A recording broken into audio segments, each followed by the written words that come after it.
con todas y todos también me sumo a las palabras de colegas y compañeros que me antecedieron en la intervención sobre el reconocimiento que hay que hacer a los organizadores.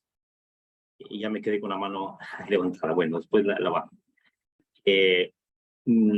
Una felicitación y un agradecimiento también a los organizadores por permitirnos compartir en este espacio necesario e importante ahora que el país y el mundo está enfrentando una serie de retos de orden institucional, político y social, básicamente, luego de los años duros del COVID y este año pues convulsionado por crisis económicas, guerra internacional, en fin. Entonces, importante compartir experiencias que desde lo social, desde el territorio, estamos llevando adelante para, con nuestros aportes, poder generar cambios sociales, ¿no?, en beneficio de nuestros territorios del país.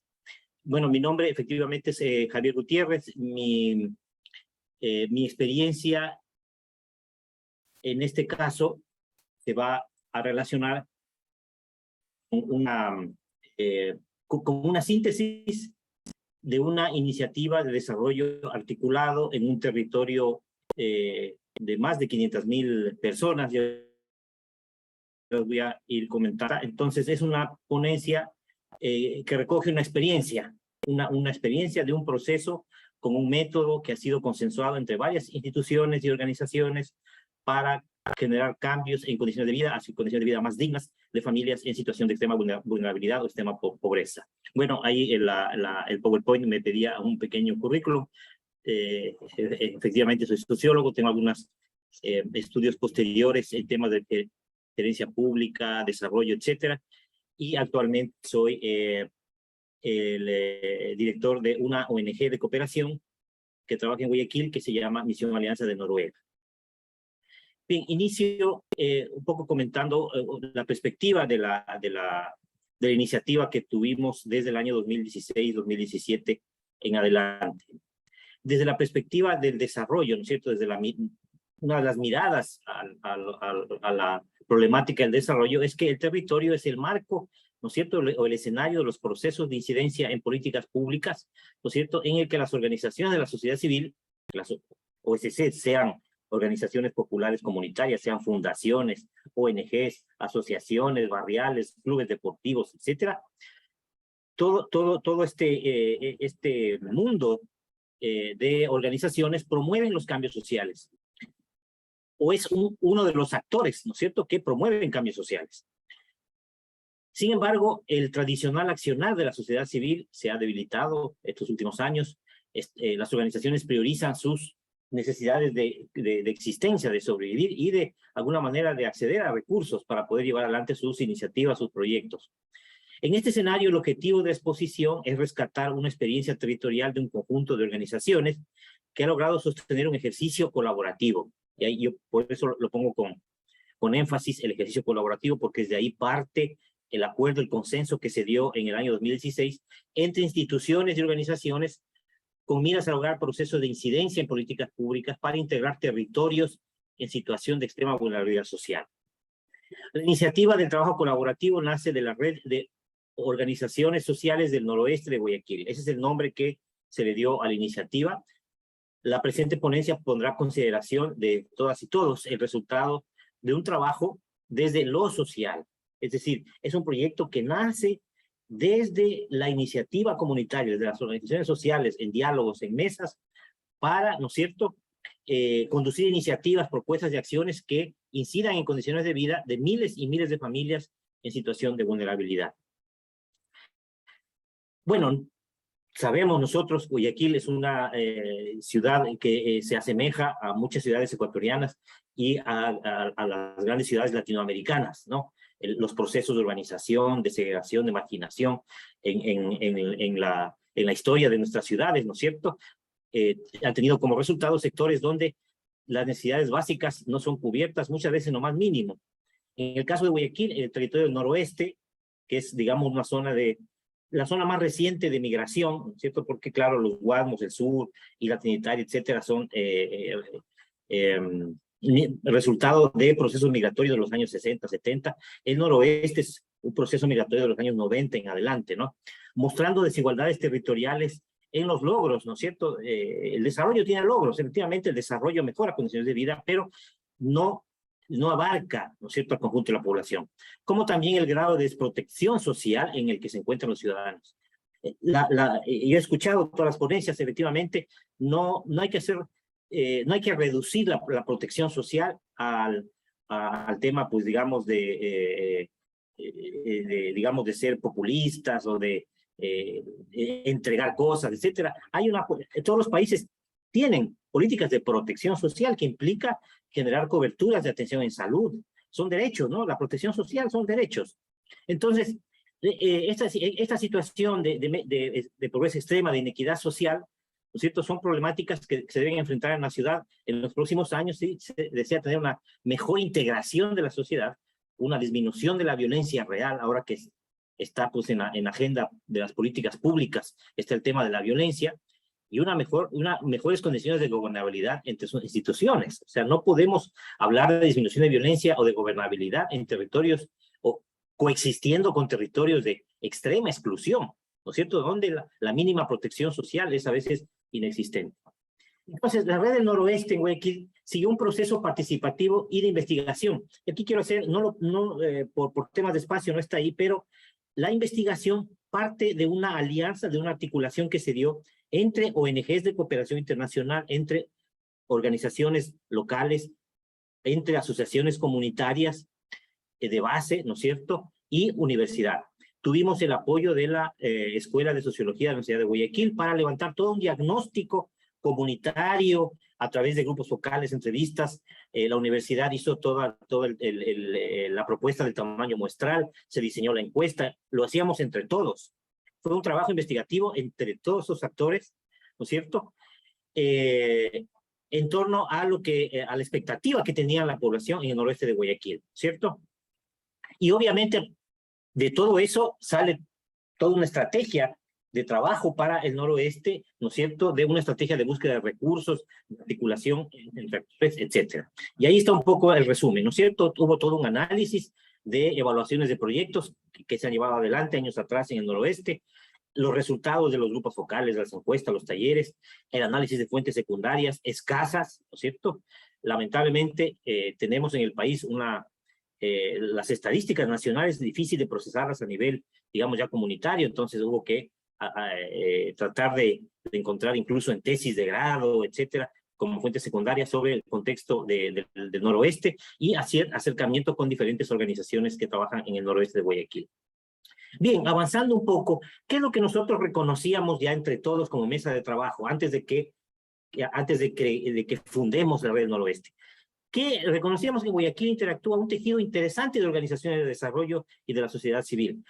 Lo que mencioné, organizaciones sociales, comunitarias, iglesias de base, fundaciones, asociaciones, etcétera, que a lo largo del tiempo se han consolidado en la ejecución de programas sociales en una diversidad de temas para el desarrollo. Es decir, miren, una de las cosas que en Latinoamérica no logramos reconocer y empoderar es que la sociedad civil con sus organizaciones tiene una historia, ¿no es cierto?, de trabajo metodológico, de experiencias, de esfuerzos enormes durante décadas, que no logramos articularlas y convertirlas en capital social, lo que llamamos capital social, que es este talento de la sociedad que de manera, pues, articulada, en confianza, creado lazos de desarrollo, logran, ¿no es cierto?, aportar al desarrollo.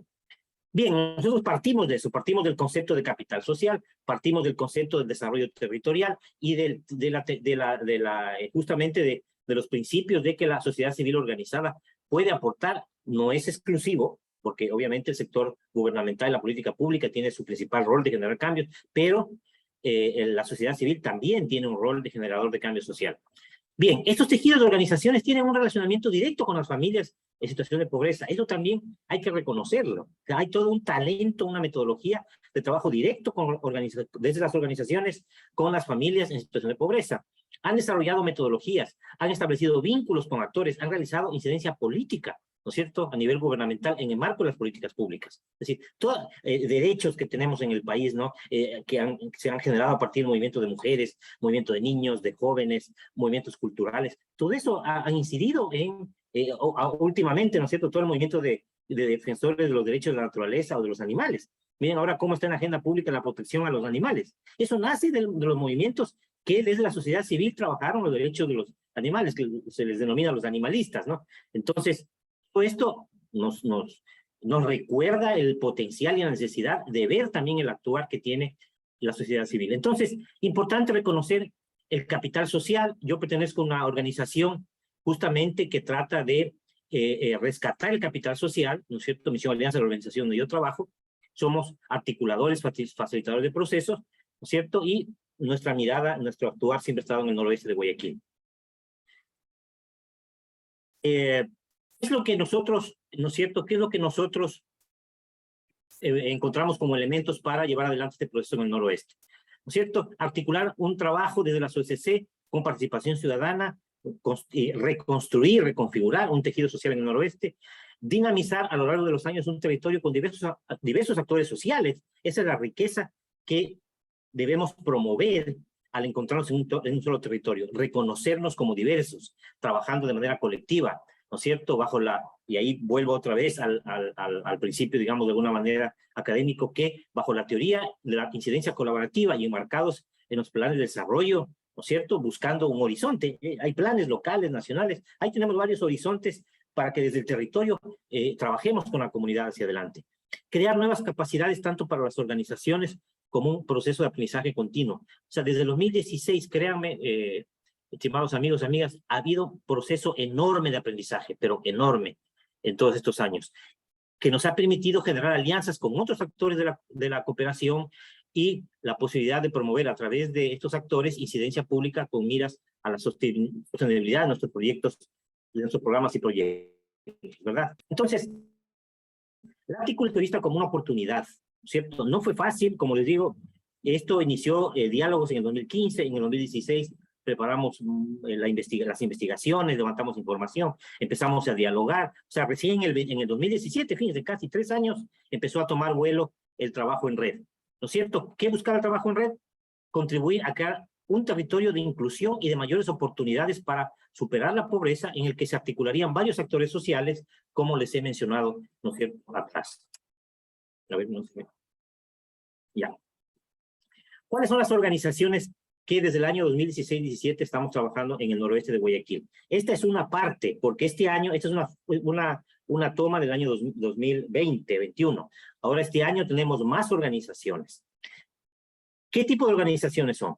Organizaciones comunitarias, hay algunos logos ahí, son organizaciones comunitarias de base, de iglesias comunitarias, están universidades, como ustedes pueden ver ahí, están ONGs, guayaquileñas, también hay ONGs que desde Quito están trabajando en Guayaquil, y hay instancias también de gobiernos, el Consejo Cantonal de Derechos, tenemos un convenio también con el gobierno provincial, es decir, son organizaciones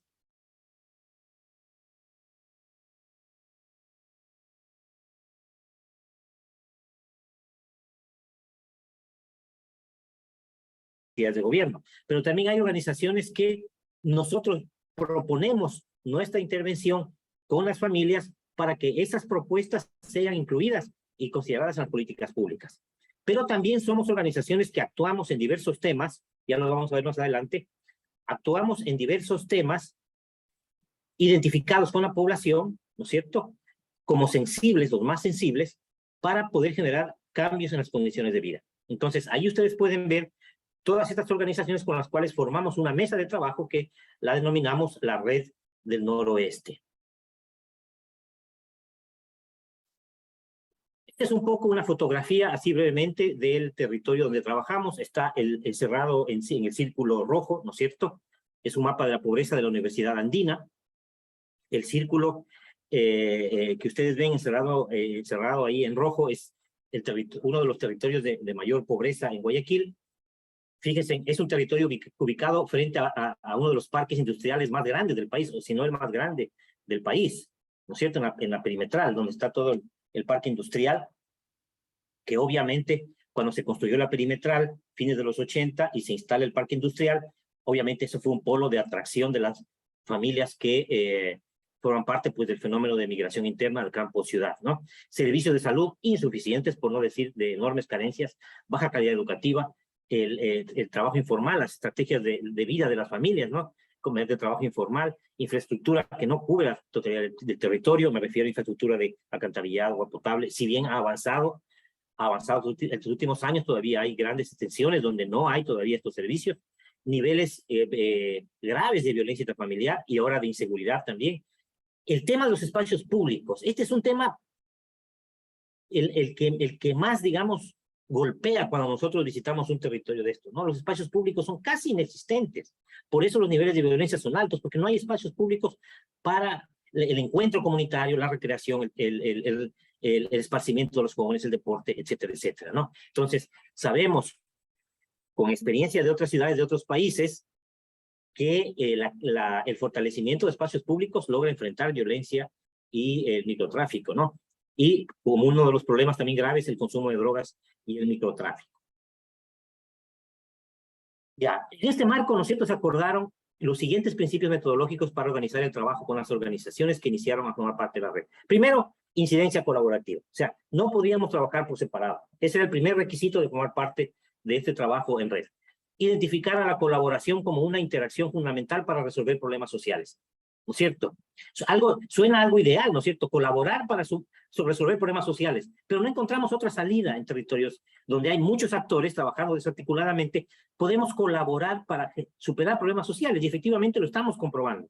En este sentido, la colaboración puede convivir con un marco de intereses y objetivos diversos, a los cuales se los puede articular. Es colaborativa ya que necesitamos basarnos a través de diálogos, interacciones, mesas de trabajo, cooperación, con miras a lograr cambios sustentables. Es decir, creamos liderazgos, ya lo voy a mencionar de qué manera, hombres y mujeres que logren sostener los proyectos a futuro. Trabajamos mucho con adolescentes, con niños, con jóvenes, ¿no es cierto? Promovemos la articulación de todos los actores afectados por una situación problemática. Miren, la falta de servicios públicos, la ausencia de espacios públicos, el incremento de la violencia y del microtráfico son problemáticas comunes. Y esas problemáticas nos juntan, nos unen para poder desde nuestros roles, ¿no es cierto?, intentar modificarlos en el marco de la realidad social, ¿no? Entonces, para generar este proceso de incidencia colaborativa es necesaria la identificación de estrategias de trabajo conjunto, la elaboración de una planificación conjunta con objetivos claros, objetivos concretos, claro. Eso no es una planificación, digamos, estratégica, compleja, ¿no?, de una organización grande. Es compartir objetivos, indicadores comunes, poniéndonos metas comunes que la gente las conoce y alrededor de los cuales rendimos cuentas cada año. Justo la semana anterior, el viernes anterior, hicimos la rendición de cuentas del año 2021, con comunidad, con actores, etcétera, en sociovivienda. Lo hicimos en sociovivienda. Simbólicamente lo hicimos porque es el barrio, debe ser de las más peligrosas del país ahora, ¿no es cierto? Obviamente hay resguardo policial, etcétera, pero lo hicimos de manera pública en sociovivienda, rendimos cuentas ahí. ¿Cuáles son las temáticas priorizadas? Salud comunitaria. Trabajamos con la temática del embarazo adolescente, es gravísimo, créanme, es preocupante. Trabajamos con la salud de las adolescentes y jóvenes que están embarazadas, la salud de las mujeres, de los niños en el tema de nutrición, todo eso, y también a través de, pues, centros de salud de las organizaciones, y apoyamos también a los centros de salud del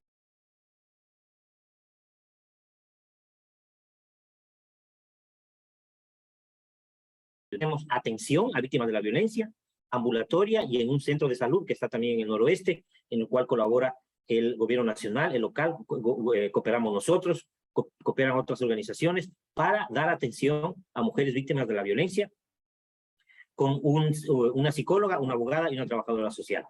Y un componente de generación de ingresos familiares, ya lo hemos escuchado también, desde la perspectiva de la economía popular y solidaria, emprendimientos. Tenemos de aliado a un banco de microfinanza, el Banco de Miro, que trabaja acá en la costa. Esos son los temas prioritarios en torno a los cuales la red, ¿cierto?, se articula generando programas y proyectos en todo el territorio. Me olvidaba, en el tema de la prevención de la violencia, además de los temas de atención directa a víctimas de la violencia, también generamos defensoras y defensores de derechos humanos, capacitamos en derechos, y ellos generan, pues, iniciativas de incidencia desde sus propias comunidades, y hay una red de liderazgo de defensores y defensoras de derechos humanos en el territorio. Entonces, todo esto lo hacemos a través de un seguimiento a los avances de los proyectos de todas las organizaciones, acuerdos con gobierno local y otras iglesias populares de base, representantes comunitarios, etc. Realizamos una ejecución conjunta de los proyectos, es decir, no lo hacemos de manera separada, sino que compartimos actividades. Entonces, si un proyecto necesita una capacitación en derechos de la mujer, digamos un proyecto de salud de una organización, hay otra organización que maneja ese tema, lo hace, ¿no es cierto? Si una organización de emprendimiento necesita algo sobre salud preventiva, las ONGs que trabajan en salud preventiva le apoyan a esa ONG. Es decir, hay un trabajo, una ejecución articulada y conjunta de manera permanente, ¿cierto? ¿Qué buscamos con todo esto? Es que, como les mencioné, el aprendizaje sea de todos, sea comunitario, sistematizamos las experiencias, tenemos una reunión mensual de toda una jornada para intercambiar lo que hemos atravesado durante el mes, las dificultades, los aprendizajes, las necesidades, las cartas que hay que enviar al municipio, en fin, ¿no es cierto? Es todo un aprendizaje colectivo. Territorializamos, ¿no es cierto? Como es un territorio grande, imagínense, son más de 500,000 habitantes según el censo del 2010. Este momento deben ser más de 600,000 habitantes. Vamos a tener un censo ya al final del año. Fíjense, en el 2010, según el censo del 2010, Riobamba, capital de Chimborazo, tenía 180,000 habitantes más o menos. Una capital de provincia, 180,000 habitantes. Nosotros estamos en una comunidad que hoy por hoy ya debe llegar a los 600,000 habitantes. Entonces, hay que territorializarlo, lo hacemos por bloques zonales, en fin, hay un acuerdo ahí de territorializar y lo hacemos de manera permanente. La articulación territorial, organizaciones locales, redes, ¿cierto? Hay redes de jóvenes, de mujeres, de niños que trabajan con nosotros, redes de iglesias, etcétera, ¿no es cierto? Y hay también redes de salud, de educación, de discapacidad, que están articuladas también. ¿Cuál es el rol de las organizaciones locales? Las organizaciones locales implementan proyectos para alcanzar metas y resultados social, llegar a resultados, digamos, cumplimiento de metas, ¿no? Las comunidades de base. Las comunidades de base deben estar preparadas para defender sus derechos, ¿cierto? Deben estar preparadas para tener una voz activa, una participación activa en procesos de incidencia política. Son portavoces de sus necesidades, de sus recursos, retos y fortalezas. Y ellos también son coejecutores de los proyectos, ¿cierto? Los proyectos tienen como líderes de varias actividades a familias y personas de las mismas comunidades. Redes específicas, ¿no es cierto? Hay redes temáticas, hay redes educativas, redes de mujeres, o sea, todo lo que ya estaba en el territorio. No es que entramos desde el 2016 a descubrir un territorio, no, ya había todo un proceso de desarrollo previo. Entonces lo que hicimos fue descubrir, ¿no? Identificar a esas redes territoriales ya existentes para involucrarlas en el proceso de desarrollo. Una pequeña foto de una parte de Monte Sinaí, me parece que es en el noroeste de Guayaquil. Esas son las condiciones de vida, ¿cierto? Imagínense, estamos hablando de más de 500,000 habitantes. Son varios cantones en un solo territorio, más o menos.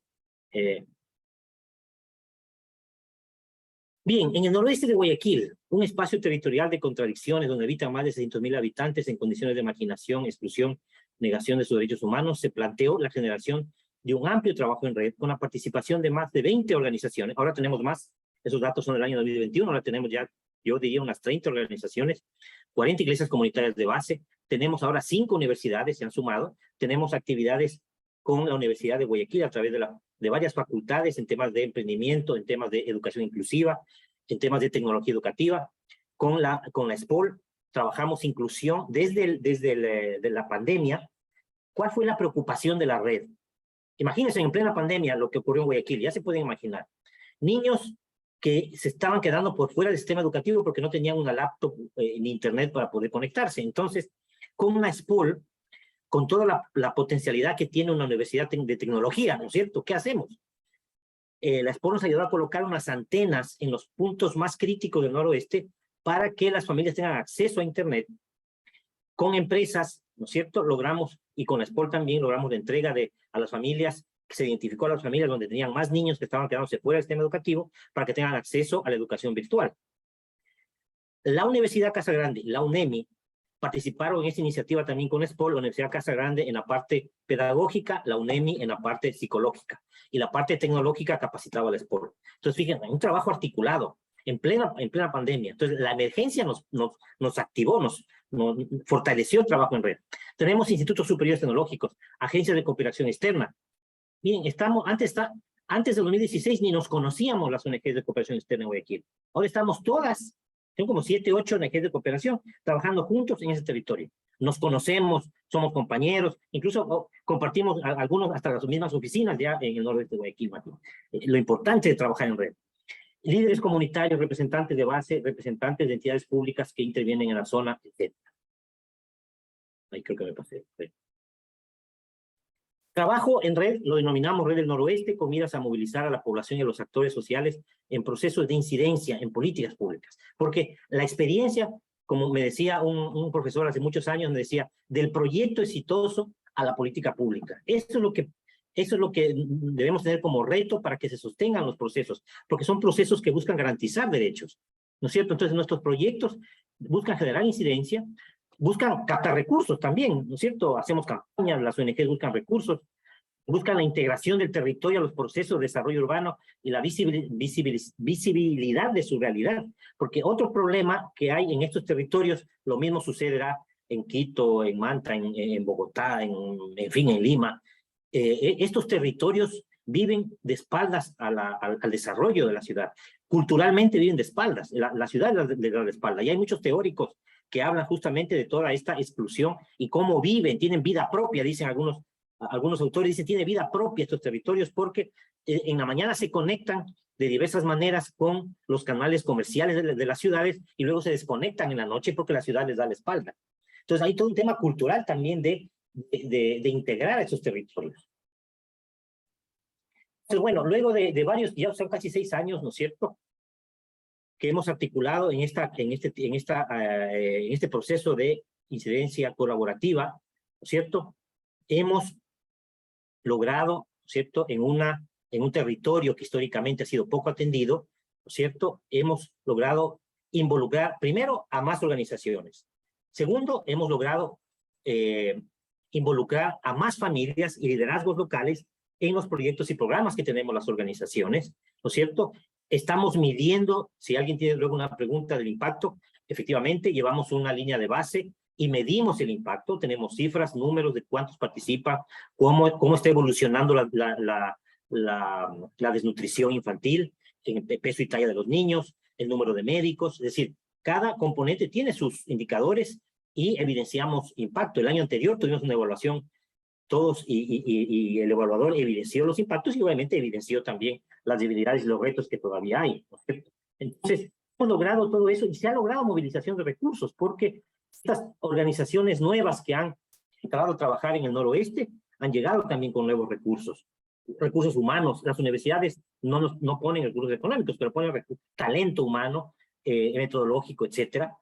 Las organizaciones comunitarias también tienen talentos, jóvenes que trabajan los fines de semana en su comunidad. Entonces, hemos generado recursos para el noroeste. Entonces, es un tejido, ¿no? Somos finalmente un tejido donde hay universidades, sector privado, organizaciones comunitarias, iglesias populares, agencias de cooperación, la institucionalidad gubernamental local, bien importante, y las familias.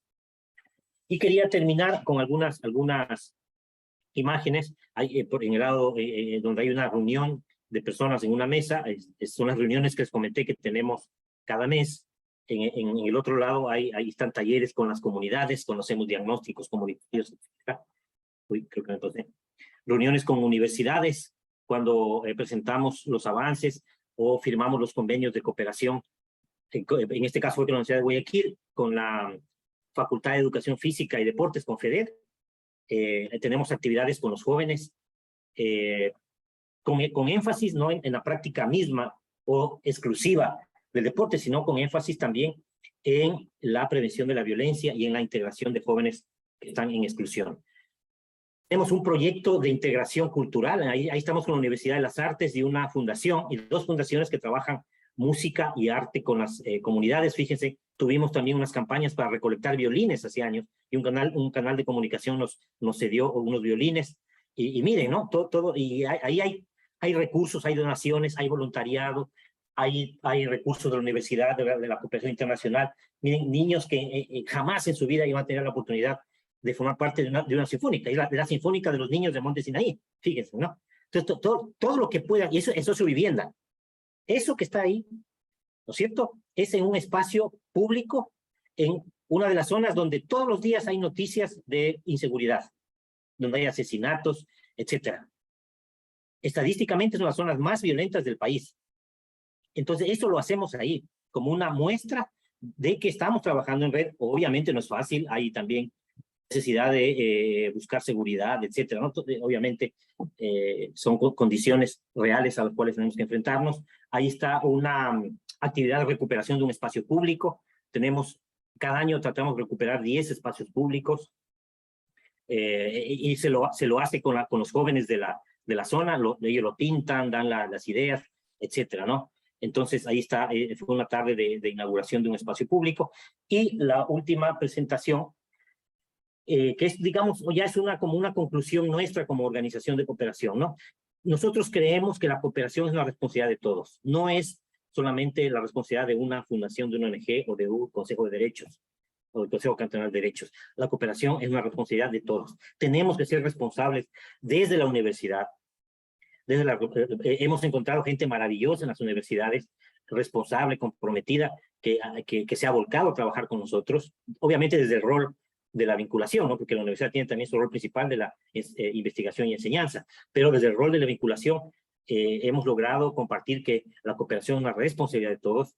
La cooperación tiene razón de ser desde la accionar en los territorios. O sea, la cooperación, los proyectos no son solamente datos, números, no son informes, es el accionar en los territorios con la gente, ¿no es cierto?, donde tiene sentido la cooperación.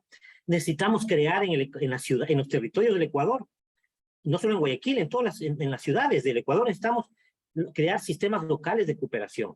Es fundamental para la articulación de los actores y la incidencia en las políticas públicas. Hemos creado acá, en Guayaquil, con perspectiva regional, no solamente de Guayaquil, sino una perspectiva regional, hemos creado, haciendo referencia a esta conclusión, una mesa de cooperación para el desarrollo.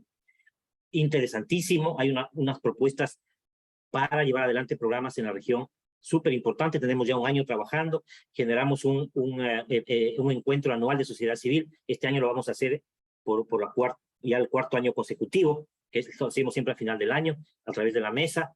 Invitamos en fin, todo un debate de 2 días, muy interesante también. Entonces, todo eso necesitamos articularnos en algún sistema local de desarrollo, sistema local de cooperación, el nombre que le pongamos, ¿no? Pero necesitamos crear sistemas locales donde todos podamos participar.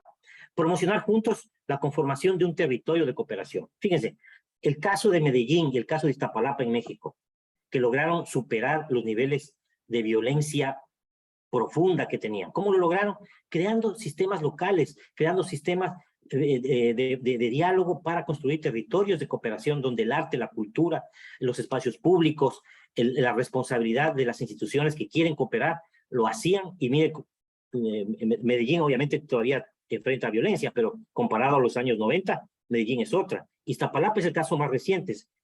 Busquen en Google Iztapalapa, México, y vean, vivieron lo que está viviendo Guayaquil. ¿Y cómo lo lograron? Les invito a leer cómo lo lograron. Con arte, con cultura, con cine, con infraestructura, con un mejor servicio público, ¿no es cierto?, con una mejor atención en salud.